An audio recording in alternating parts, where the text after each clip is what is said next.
Et tout le monde, j'espère que vous allez bien. Aujourd'hui on se retrouve dans une nouvelle vidéo et du coup c'est les sorties livresques du mois de septembre. Voilà, petit changement capillaire parce que pour moi on arrive en automne. Ou quoi de mieux que de changer sa couleur de cheveux. Donc pour ce qui est des sorties livresques, il y en a vraiment énormément et je voulais pas trop m'éparpiller. Tout d'abord le 2 septembre il y a Le Rivage des survivants de James Dashner. Donc c'est l'auteur de la saga Le Labyrinthe et c'est 70 ans après Le Labyrinthe. Je suis trop contente parce que Le Labyrinthe c'est ma première saga livresque que j'ai lue. Et j'ai adoré, vraiment un gros coup de cœur et je l'ai déjà relu le tome 1 au moins 3 fois. Du coup j'ai hâte de découvrir ce livre-ci, mais j'ai très peur parce que j'ai peur d'être déçue tout simplement, que ce soit plus ma tasse de thé. Je vous fais pas de résumé du labyrinthe parce que je pense que tout le monde l'a lu, mais en tout cas c'est une dystopie avec un virus, des jeunes qui sont envoyés dans un labyrinthe pour essayer de créer un remède. C'était un petit résumé très rapide avec des mots-clés. Ensuite le 3 septembre il y a The Kiss of Deception. La Martinière Jeunesse avait sorti la duologie qui se passe après cette trilogie et du coup là ils sortent la trilogie et je suis vraiment trop contente parce que j'ai lu la trilogie l'année dernière et j'avais beaucoup aimé et j'avais très envie de la relire et voilà, je trouve ça trop bien que elles sortent en français. Donc pour faire un petit résumé, on va suivre une fille qui est forcée à se marier pour créer une alliance entre des royaumes et en fait le jour de son mariage elle va s'enfuir et du coup il va avoir un chasseur envoyé pour la tuer et le prince qui va la chercher, mais on sait pas qui est qui, donc c'est vraiment une chouette lecture. Ensuite le 8 septembre il y a Un sorcier noir et éternel qui sort de Brigitte Kemmerer. Alors la trilogie je l'ai en anglais et je suis trop contente qu'elle sorte en français. Le livre ils sont trop beaux, ils ont gardé les couvertures de la VO et ça a l'air trop bien. Il me semble que c'est une réécriture de conte de La Belle et la Bête le tome 1. Après je sais pas si les autres tomes ça suit la réécriture de conte. En tout cas ça me fait trop envie, j'ai toujours pas lu la trilogie et je la lirai peut-être cet automne parce que vraiment ça me fait trop envie. Et sinon pour le résumé je sais pas quoi vous dire d'autre à part que c'est une réécriture de conte de La Belle et la Bête. Ensuite on continue avec Nevermore le tome 3. Donc il sort chez PKJ et il sort le 16. Nevermore c'est une saga dont j'entends vraiment beaucoup parler et dont j'ai lu aucun livre, mais vraiment aucun. Et il me semble que c'est une saga que l'on dit que ça ressemble un petit peu à Harry Potter. Donc je sais pas du tout, j'ai pas lu, c'est tout ce que je connais du résumé et je sais qu'il y a le tome 3 qui sort et c'est tout. Je sais pas si j'aimerais bien découvrir cette saga, donc n'hésitez pas à me dire si vous l'avez déjà lu, ce que vous en avez pensé. Parce que ça me fait envie, mais en même temps pas tellement parce que j'ai d'autres sagas qu'il faut que je lise.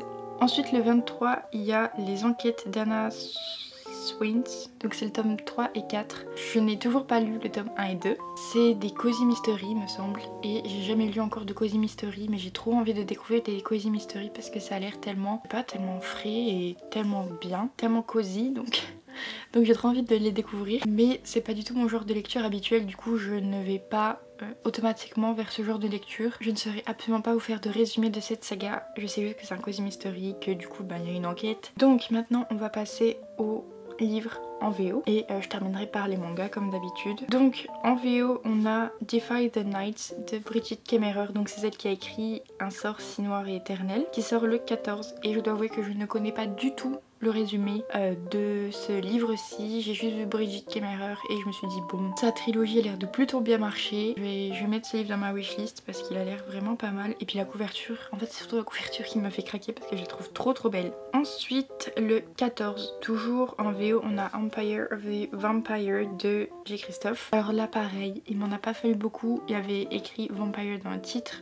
Pareil, je ne saurais pas vous faire de résumé, mais j'ai trop envie de découvrir cette lecture sans rien en savoir. Pour finir sur les livres en anglais, il y a Under the Whispering de TJ Klune qui sort le 21. Et ce livre-ci, de TJ Klune, je sais pas du tout si c'est un one-shot ou s'il fait partie d'une saga de TJ Klune, donc je sais pas du tout. Faudrait que je vérifie ça, mais c'est du TJ Klune. J'ai pas vu le résumé non plus, mais je me suis dit bon, TJ Klune, tout le monde a l'air d'apprécier. J'ai lu aucun livre de TJ Klune, mais ça serait tardé, donc on va mettre ça aussi dans la wishlist. Ensuite on finit avec les mangas et du coup on commence avec le 2 septembre, le tome 30 de My Hero Academia. Alors il faut savoir que j'ai commencé l'animé, en fait j'ai regardé de la saison 1 à la saison 4 et les 2 films. Il me reste la saison 5, là où j'en suis il y a 20 épisodes de sortie et je crois qu'il y en a 25, donc je vais attendre que tous les épisodes sortent avant de commencer la saison 5. Et c'est juste une pépite. Je suis trop contente d'avoir découvert cet animé, mais je savais que j'allais trop aimer My Hero Academia, je savais que j'allais le découvrir. Le problème étant que je ne savais pas si je voulais regarder l'animé avant ou lire le manga. Pour ceux qui me connaissent, je déteste avoir trop de sagas en cours et ça compte pour les mangas, sachant que c'est compliqué pour les mangas parce que des fois on a des séries de 60 tomes. Donc avant de finir la saga,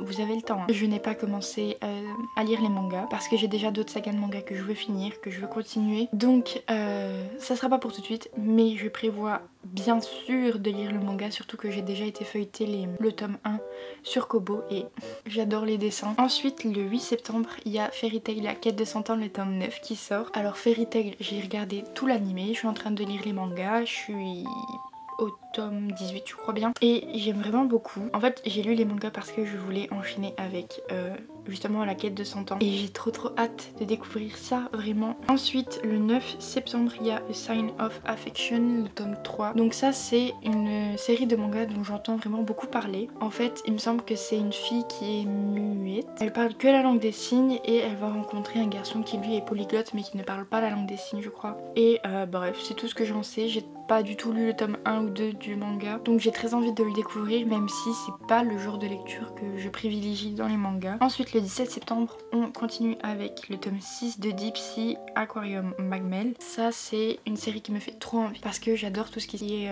océan, mer, tout ça et j'ai très envie de découvrir ce manga. Il y avait des prix découvertes et malheureusement je les ai jamais trouvés en magasin donc je suis trop triste. Donc voilà pour ce manga, j'ai trop envie de le découvrir, je ne saurais pas vous faire de résumé mais je sais juste que ça se passe avec dans un aquarium il me semble. Et pour finir cette vidéo, le 22 on a le tome 5 de Blue Period. Donc ce manga pareil je vous entends tellement parler, c'est un manga qui parle d'art, de peinture. Je suis très curieuse de découvrir ce manga. Celui-ci par contre j'ai vu aucun dessin, je ne sais pas de quoi ça parle d'autre. Enfin je saurais pas vous faire un résumé mais voilà ça a l'air plutôt pas mal. Donc voilà c'est tout pour cette vidéo, j'espère qu'elle vous aura plu. Je suis désolée s'il y a d'autres livres qui vous faisaient envie et que j'ai pas présenté dans ces sorties livresques. Voilà j'espère que cette vidéo vous aura plu. En tout temps je fais plein de gros bisous et je vous dis à bientôt, bye.